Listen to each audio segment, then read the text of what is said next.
If you've enjoyed this program, please click like and subscribe.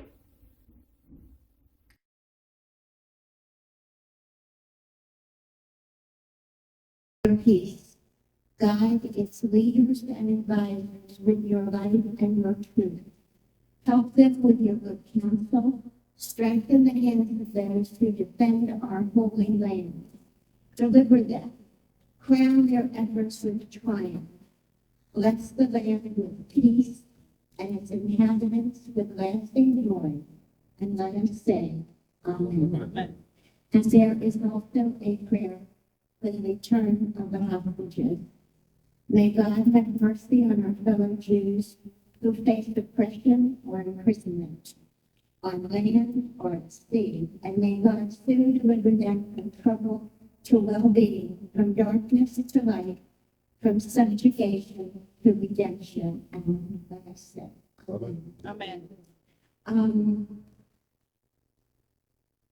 want to give a little advertisement for, I was going to give an advertisement for our sister, but everybody here knows about our sister, so I'm going to skip that.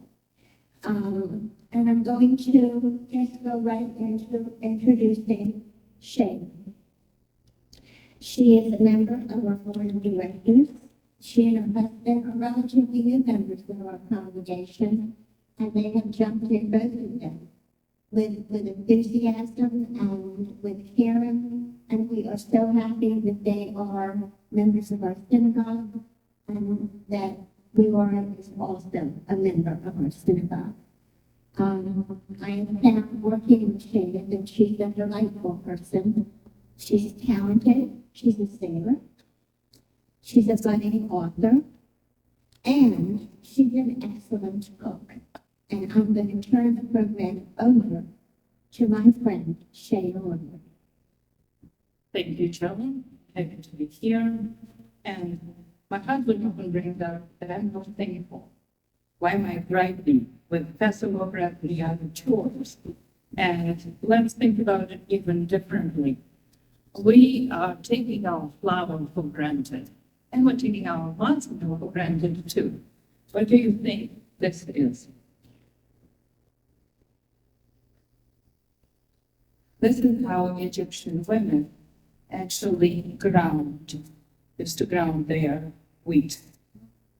This is how flour was created.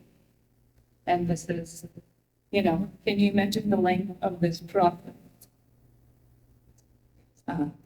Thinking of meditation, yes, that would be probably, we can probably take that on a run, crossing the sea and wandering the desert. This is what Greeks used. I think it's a little more and more mechanics and already easier to ground your wheat. Still it got me thinking of what they actually cooked and baked and so forth and how they baked. They certainly did not have starch cakes. Professional. And any other cakes, because even when, first of all, yeast, I'm not sure they knew and used. So it's all about the time that things are in the air when we developed our matzah. But when we were running through the desert, I don't think they knew what it is. And then a lot of our spices and nuts and everything else, this is what they used to grind and make their spices. Yes, our Babi did that. This is where Charoset begins, I would think. So this is probably when you would see over there that there is Spanish and Portuguese immigration of 1615 brought a recipe from America. They probably used that. And now we grind up how to do it. So let me just try to do it somewhat how our babies did if they did not have any knowledge. I don't know if I need the mic, but my point is, if I start cutting almond, it's gonna fly all over the place. And how long would this take? Some recipes have them simply chopped. Were they chopped this big? The same goes with walnut, even though that could probably be less pieces, smaller pieces. Also, the next invention, I would think, would be this. This is what all of us, this is what all of us had in our house. A lot of, speaking of which, Ashkenazi, yes, but mainly everybody's biggest common thing in these recipes are walnuts and apple. But this is what we all know. But this is, I would say, Ashkenazi trend, because apples grow in cold environments. They do not grow in the desert. They don't happen in Yemen. They don't happen in Egypt. In Egypt, instead of the apple, we have dates, and we don't have enough study, and we have figs. So you'll just have to imagine them. They come here mostly dried. I grew up in a town where they grew, and they did unbelievable preserves with them and just ate raw and all kinds of things, the figs. So, but that's warmer environment. But the apple, and it goes, by the way, probably the most Jewish fruit is the apple. We have it on Rosh Hashanah, and we have it on Passover. My husband would argue that our New Year should be Passover to begin with, because the Torah cites that as one of the New Years. But again, I don't know if I should. You don't need one. I don't need the mic. So this is another process. I'm not gonna for right now for Temple. This is, you can do it fine. I think some of them did it fine, and some of them didn't. Just this. This goes in a lot of recipes simply like that, right? And To do that for the potato lactose. right, But unfortunately, then the potato lactose became kosher because some of the meat went into that too. I love your sense of humor. Yes, this is a joke. This is a very Hanukkah joke. So not to peel the apple, right? You don't recommend. Well, no, I'm just now No, but saying this is one of the, okay, another, everybody thinks of World War II with this. But this is what most people used also. This is where the process becomes mechanical for a lot of things. The traditional meat grinder, it had maybe 2 or 3 settings. And by the way, World War III will not kill it because cast iron, or which one is it called? Aluminum is the weaker one, but the iron was the one that nothing can destroy. No electricity outage, it can also destroy it. So it's a very useful appliance.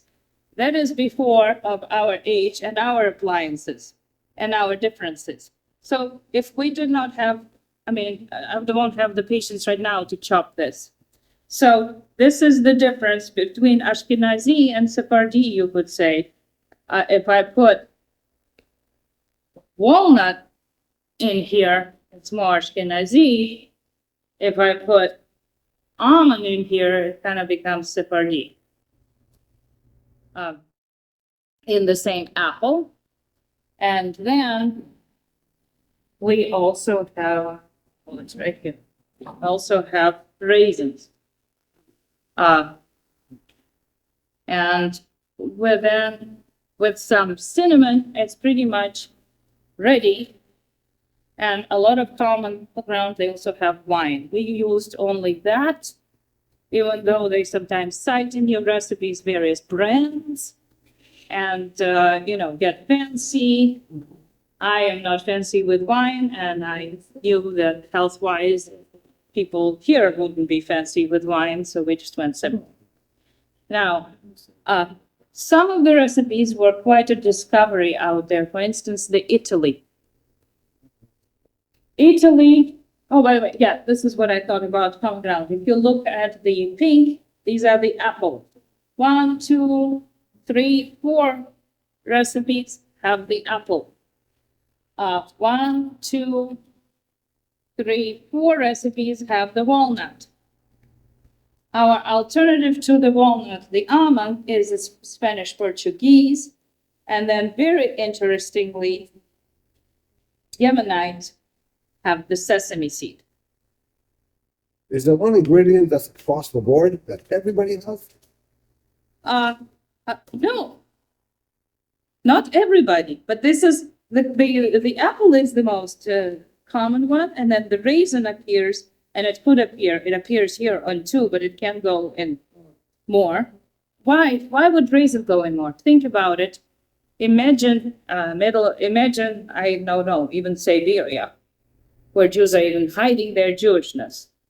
They would always find the apple. Raisins would be usually imported because they're dry, they will not spoil. So they can be imported from other places as a delicacy. So apples, raisins, and walnuts as the most common thread through all of this. What happens when you get rich and you have other things and you expose to it and you say, come to America? This is when it says San Francisco recipe has prunes and apricot as another added ingredient and alternative, and even dates, because we discovered them through the Sephardi. Sephardi, Yemenites, all the southern places would have dates instead of apples because it doesn't grow there. That's what they have. They have dates and figs. But the one that almost shocked me was Italy, where they put dates, walnuts, apples. We kind of go across the board. And then we put orange, lemon juice, and bananas. It's like, why bananas? Where did bananas come from? And then I start thinking, oh, Greece is pretty much a closed sale. Even in ancient times, it's a very closed sale. This is what they get at the market pretty often. And this becomes their tradition. So this is probably one of the most interesting. Now, which one was it? Wasn't Yemen, it was Egypt. Egypt is the one that was the most time consuming out there because they boil. They probably did it on the fire, historically. They did not necessarily chop too much. They had dates, raisins, and walnuts that go in a pot and boil and then cook. And that would be interesting. But returning to other things that are easy in history or not so easy in history, I will go to my apple pie. And again, you see the handheld blender, which is the most common thing in households for I don't know how long. But what would happen if you don't have it? What did our babies do? Egg and sugar. Another common ingredient. I don't have the proportions of what's on the recipe. I'm doing a scaled down version. And then we go to a little bit of starch, because starch is what makes it rise. If you still want things to rise on Passover and go around. And matzah meal. We have our matzah bowls, we have our matzah meal. That's another interesting discussion. My mother liked to buy matzah and send it through the grinder, through the blender. Yeah? And for the cakes, and for matzah meal pancakes, and for a lot of things. And they would say a lazier cook would buy this, right? And or the ones that come with the matzo ball boxes. There was a time before where buying a box of matzah and grinding it yourselves actually made sense, made economical sense. I don't think it is today. So now I'm going to be the lazy cook. I'm not going to ground my matzah. Okay, so without the handheld blender,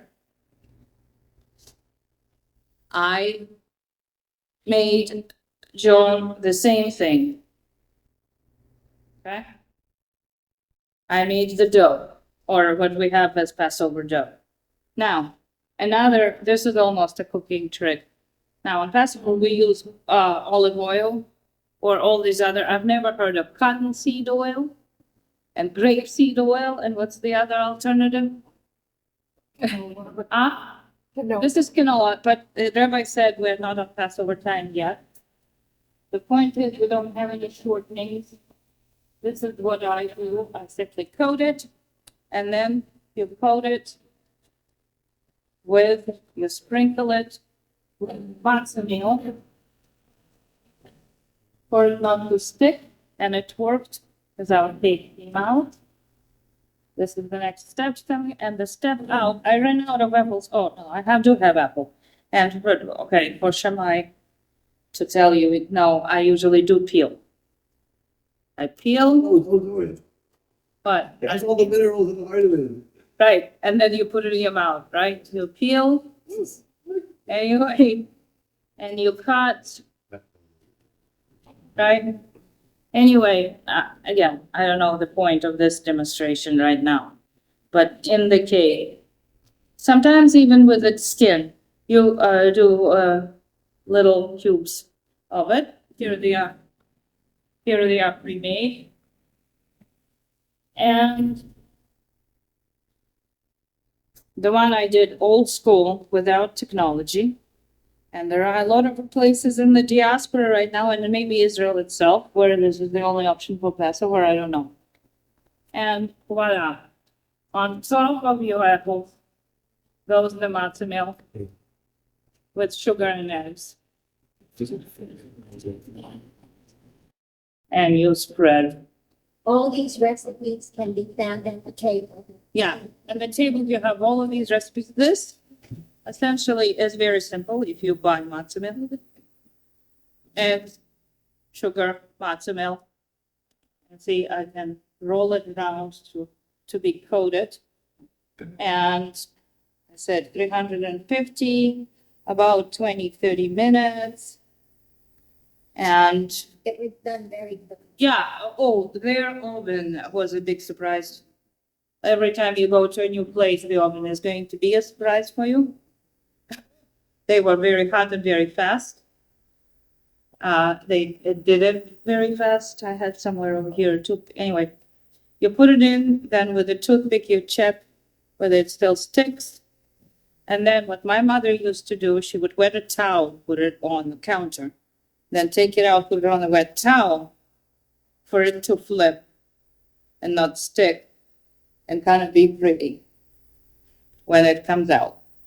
And always, if it doesn't, you hide your mistake by cutting the pieces. So, okay, any questions about, I think the best thing to do is to go and try them. Yes, we have every single one of the recipes that the children talked about.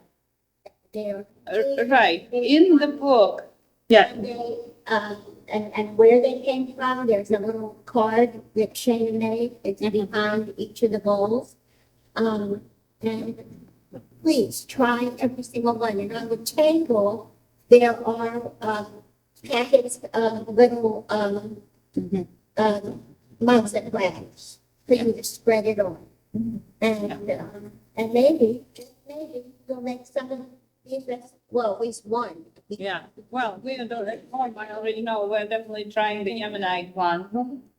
And we'll see some other, over here there is another little display of cravens and pecans, which never came up, but I think it's another alternative for walnuts and raisins for kick and flavor, if you decide. And you don't need to stick to 30-minute Seder and a 60-minute Seder and a Seder for dummies and a Seder for Sammy the spider. Okay.